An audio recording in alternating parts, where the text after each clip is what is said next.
From filmmaker James Cameron comes the 1986 space action horror epic that acts as a sequel to Ridley Scott's 1979 Alien. With the slow burn elements of the original film tossed aside and replaced by an aggressively fast-paced storyline that gets going almost immediately, the film sees the return of not just the forsaken moon of LV-426 from the first film, but also the first film's final girl, Ellen Ripley, played once again by Sigourney Weaver. Let's take a look at Aliens.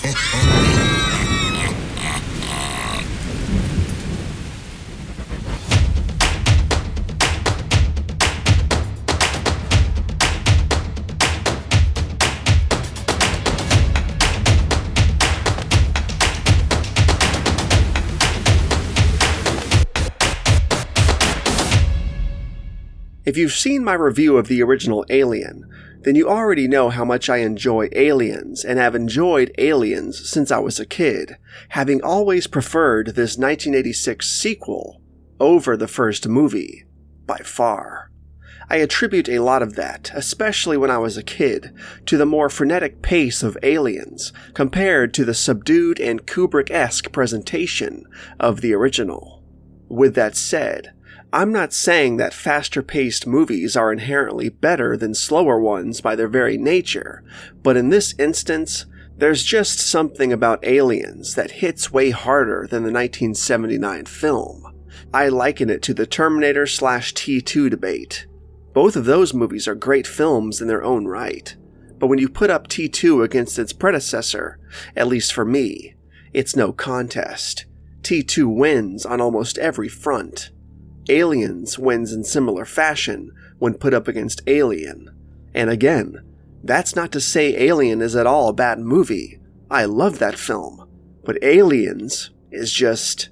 Aliens is it. Aliens technically came out in 1986, so I wasn't even born yet, let alone watching movies when the film originally hit theaters. But by the time I became really invested in the movie, at the age of 4 or 5 in the early 90s, it seemed that the Alien brand, and specifically Aliens, was still reveling in the zeitgeist of modern-day pop culture, because we had Aliens action figures, and I mean tons and tons of action figures. We had the epic SNES Aliens vs. Predator game. We had tons of awesome Aliens comic books. Plus, Alien 3 was well on its way, and the anticipation for that movie, at least at the time, was a force unto itself. Even as a 5-year-old, I could feel the weight of that anticipation, and that spotlight on the franchise at the time even further drew people back to Aliens. So again, even though that was 91 or 92, and the film had already been around for 6 years or so, it seemed to be on fire nonetheless. At least, that's how I remember it. Not that this has anything to do with the movie itself, but I think it's important to note just how popular the film was, so many years removed from its original release date. After surviving the Nostromo's alien attack in the first movie, Ellen Ripley wakes up 57 years later after being discovered by a salvage ship, and learns that LV-426, the moon where she first encountered the alien, has been colonized by the company. When Weyland-Yutani officials refuse to believe her story regarding the alien and the destruction of the Nostromo, Ripley ends up losing her flight officer's license, effectively ending her career. However, as fate would have it, when all contact with the colony on LV-426 is suddenly lost, Ripley is asked to accompany a team of tough space marines to the small moon and act as an advisor for the supposed xenomorph entity that lives there. Reluctantly, Ripley agrees. Once there, they find that the mining colony has been completely overrun by xenomorphs. After discovering a young girl named Newt, who has been surviving in the complex by herself for an unspecified amount of time, Ripley takes charge of protecting her, becoming a sort of surrogate mother, while the Marines continue to engage in a brutal battle against the aliens. One by one, the Marines are picked off by xenomorph warriors until things eventually come to a head, when Ripley and Newt come face to face with the matriarch of the entire hive, the Queen. It becomes a battle against time, as Ripley must not only protect Newt from the encroaching xenomorphs and the pursuant Queen herself, but also make it out of the LV-426 complex before things go nuclear, thanks to our resident android badass, Bishop. But, in the world of aliens, is anyone ever truly safe? The film stars Sigourney Weaver as Ellen Ripley, Michael Biehn as Corporal Hicks, Paul Reiser as Carter Burke, Lance Henriksen as Bishop, Carrie Henn as Newt, Bill Paxton as Hudson, William Hope as Gorman, Jenette Goldstein as Private Vasquez, Al Matthews as Apone, plus a slew of badasses who comprise the rest of our colonial marines, such as Mark Rolston, Rico Ross, Daniel Cash, Tip Tipping, Trevor Steedman, Dale Scott, and Colette Hiller. The supporting cast all does a fantastic job in this film, and not a single actor seems to be phoning it in or just here to collect a paycheck. You believe every single one of them. You believe every single character, no matter how minuscule their contributions to the story are. As far as the Colonial Marines themselves are concerned, the structure and almost familial unit on display within the film feels completely natural, like they've known each other for years and years before we first meet them in Aliens, and as if they've surely been through some extremely dangerous situations together in the past, and they absolutely feel like a team that predates the events of Aliens, and it is glorious. The primary cast, which of course includes Sigourney Weaver as our heroine and final girl, Ripley, as well as Michael Biehn, Paul Reiser, Lance Henriksen, Bill Paxton, William Hope, and Carrie Henn, are monumentally great in this movie. Even as young as Carrie Henn was as Newt here, you absolutely believe that this little girl is a real person who's been living among these monsters. Michael Biehn is awesome as always, Lance Henriksen killed it as Bishop, Bill Paxton was funny as hell, Paul Reiser was perfectly sleazy, and Bill Hope as Gorman was perfectly overwhelmed by his predicament, and let's not forget about the pure, unadulterated badassness of Vasquez. Aliens is absolutely action-packed, nearly from start to finish. I mean, you have the obligatory exposition and setup for the first 10 minutes or so, but once the story gets moving, it just gets faster and faster until the very last scene of the film, with our surviving cast members entering a cryosleep for some well-deserved rest. If you weren't the biggest fan of the original film because of how slowly it moved during its first act, Aliens is almost the complete opposite of that film regarding its pace. And it works so well for this movie that it's almost unreal. Fast pace, loads of action, tons of violence, intense sequences, anxiety-riddled situations.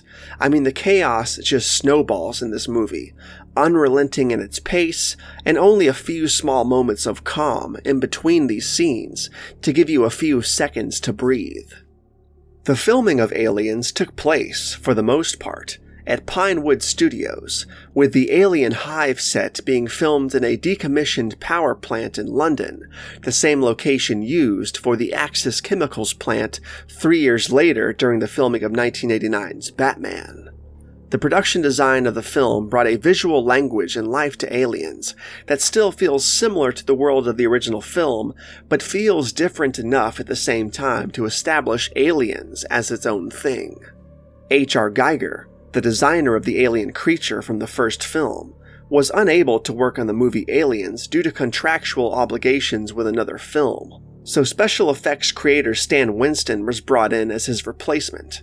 Winston remained faithful to Giger's original designs, while enhancing them for better movement and very inhuman qualities.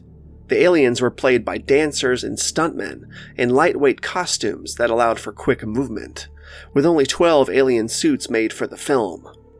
Inspired by a beehive-like hierarchy, director James Cameron believed that the alien queen would lay the vast field of eggs on the derelict alien craft, with the other aliens serving as her drones and warriors. A 14-foot puppet made of lightweight polyurethane foam was built with hydraulics and cables to control the queen's movements. Quite the impressive feat, if you ask me. Sigourney Weaver, for the second time in the Alien franchise, gave us one powerhouse of a final girl, and is absolutely the heroine to end all on-screen heroines. She is the Rambo of her respective franchise. She is the pre-T2 Sarah Connor of outer space, before T2 Sarah Connor ever existed. Ellen Ripley, while bonding on a maternal level with Newt in the film, and pulling at all of our collective heartstrings in the process, is at the same time the human embodiment of the fuck around and find out sentiment that was so on display within 80s action films. She was nice when she needed to be, motherly when she needed to be, but when shit hit the fan and it was time to go to work, Ripley had no qualms whatsoever about whipping some serious xenomorph ass up and down LV-426. As far as action movies go, it's hard to do better than Ripley, am I right? Aliens is absolutely my favorite film in the franchise. I have the most associated nostalgia linked to it, via the aforementioned action figures, comic books, and video games, and I think it's also the one film in the series that has had the most legs as far as legacy and appreciation go. I mean, if Alien is the art house gem of cinema that film connoisseurs and cinephiles can rally behind, Aliens is the everyman's action-packed horror space romp made to be enjoyed by people of all ages and temperaments, more rugged and brutal and gnarly than its predecessor, and one that also seems to be more accessible and easy to watch, with its fast-paced storytelling, violent scenes of insane action-packed madness, and a fantastic finale that is absolutely second to none. Throw an amazing original score into the mix by the one and only James Horner, and you have yourself something that is larger than life and nothing short of epic. Aliens is truly James Cameron at his best. Not only did he deliver one hell of a screenplay, but he absolutely directed his ass off with this movie. And besides T2, Aliens is camera's tour de force as far as I'm concerned. As a matter of fact, I think I'd take Aliens over T2 any day of the week if we're being honest. With that said, James Cameron's 1986 space horror action science fiction epic, Aliens, is a crystal skull.